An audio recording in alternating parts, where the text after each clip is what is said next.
I mean, it feels like a physical game every game. Feels like it's been a physical season. But yes, I think, I feel like I've been on the ground a little bit more this series so far. But we just keep getting back up, so that's all you can really say. Heading into Game 3 of the WNBA semifinals, Caitlin Clark and the Indiana Fever aren't just looking to bounce back, they're out for justice. Game 2 wasn't simply a loss. It was stolen, not by Las Vegas's talent, not by superior execution, but by officiating so lopsided it felt like the Aces were handed the win on a silver platter. Let's be clear, 41 fouls called, including 16 in a single quarter. Players were hitting the deck on nearly every possession. But instead of headlines talking about chaos or controversy, the narrative crowned Aaliyah Wilson as the hero, while Lexie Hull limped through a brutal back injury, absorbing hits that would make NFL linebackers wince. If this is what counts as playoff basketball, then the WNBA has a credibility crisis on its hands. Watch how the third quarter goes down. At least they called this one. Aaliyah Wilson creams Lexie Hull like she did 5 times in game 1. Peggy Hammock get 15 calls in a row and one goes another way and she starts screaming and crying. Aaliyah Wilson doesn't like Lexie Hull. She's always pushing her, but that's an illegal screen, and then Lexie Hull gets called for a foul. Let's rewind. Game 1 wasn't just a win. It was a statement. Indiana stormed into the home of the 2-time defending champs and shocked the league. They didn't win with luck. They dismantled Vegas with poise and execution. Kelsey Mitchell dropped 34 points, looking every bit like a superstar. The Fever controlled tempo, shared the ball, and turned Vegas's flashy speed into frantic desperation. Even Aaliyah Wilson, freshly crowned MVP, had one of her worst shooting nights of the season, going 6 for 22, looking lost under Indiana's swarming defense. That 16-point beatdown wasn't a fluke. It was a message. We're not just here to participate, we're here to compete. Aaliyah Wilson's just a big bully. Look at this. Throws Lexie Hull on the ground. Everything she does is illegal. Look at this one. A moving screen, and then pushes Lexie Hull. Do you think they ever call a foul on Aaliyah Wilson? But even then, the whispers began. The foul disparity was noticeable. The whistle was already leaning Vegas's way. Few called it out, because the Fever dominated. But the signs were there. And Aaliyah Wilson and the Las Vegas Aces lose Game 1 on their home court to the Indiana Fever, 89-73. The Indiana Fever were in control of this game from start to finish. When Game 2 tipped off, it was obvious. Vegas didn't just want to win. They wanted revenge. And they weren't subtle about it. In the WNBA, you cannot blindside somebody and set a screen on them without enough time for letting the player being screened react. And then look at this. This one, their arms lock up, but you gotta let go at some point. Like, you can't bring the person closer to you and just stay locked in while the offensive player is trying to get the rebound.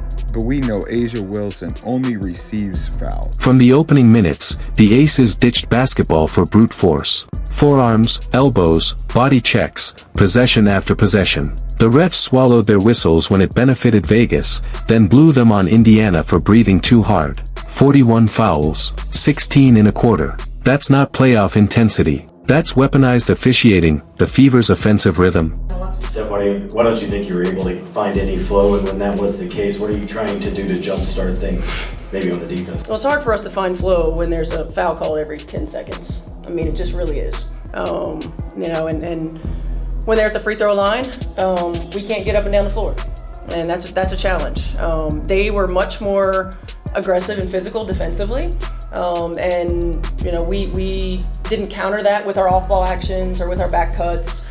So they took us out of our comfort zone. I mean, offense is about rhythm, it's about timing, it's about spacing. We allowed them to do that, and they kept us from doing it. The Fever's offensive rhythm, gone. Their fast-paced, flowing identity, chopped into broken half-court sets. Meanwhile, Vegas camped at the free throw line.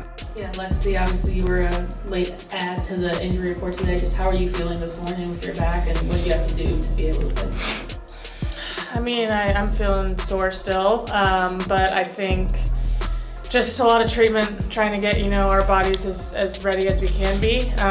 Part of playoffs, I think, for everyone is it's the end of the season. Everyone's a little fatigued, everyone's a little sore.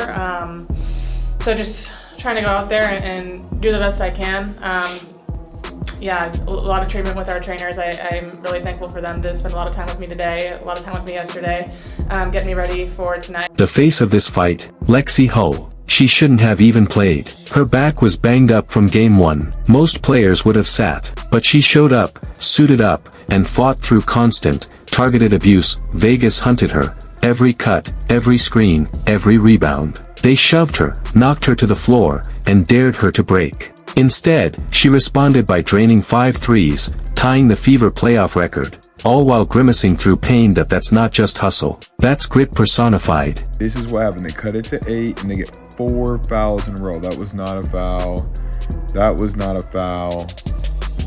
This is crazy. 4 consecutive fouls. So from 8, it goes to 13 really quick, and the rest was history. It looks like Howard got hit in the arm by 2 players. They don't call foul. It was a shot clock. But the rest of the game were just a whole bunch of fouls being called, people flying. And yet, the headlines still praised Wilson. 25 points, 9 rebounds, 5 steals, 2 blocks. But here's the truth. She didn't dominate with finesse. She bulldozed her way through defenders, got whistle after whistle, and shot her way to glory while Indiana got no calls for the same contact. Yeah, I mean, it's how you look at it. It looks, honestly, by some of the fouls and the way it was going, it looks like we were almost too physical, but yet at the same time, I feel like we have to be able to get that on the other end. I think, you know, sometimes when you just look at the game as a whole, when you look at the way that it works, sometimes you manipulate it in different ways and you have smaller matchups. So, I mean, I just don't think it's really possible all the time for some of those smaller matchups to really do such a clean job of that. But hey, I'm here to hoop, so none of my business. Aaliyah Boston knows that imbalance firsthand. Her 13 rebounds and 10 points came through constant warfare, elbows, hacks, full-body collisions. Nothing easy. Every possession was a grind, but she never backed down. Hull kept her out of that space as much as she would have wanted to. She did end up with 19 points. 7-0. Ace's run has been stopped. Sims. Rosell on Young. Sims over. Asia Wilson, she had to put some extra arc on that. Let's be honest, Indiana didn't lose game 2 because they were outclassed. They were dragged into a mud fight they never agreed to. Vegas didn't expose Indiana's flaws. They used the refs and physical overload to slow down the game and neutralize Kelsey Mitchell. After her 34-point explosion in game 1, Vegas threw the kitchen sink at her.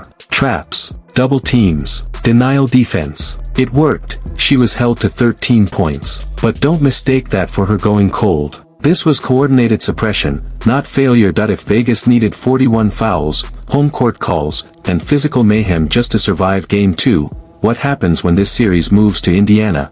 What happens when the Fever return to Gainbridge Fieldhouse, backed by 17,000 angry fans, fueled by injustice, and driven by a team that's been punched, stepped on, and still refuses to fold?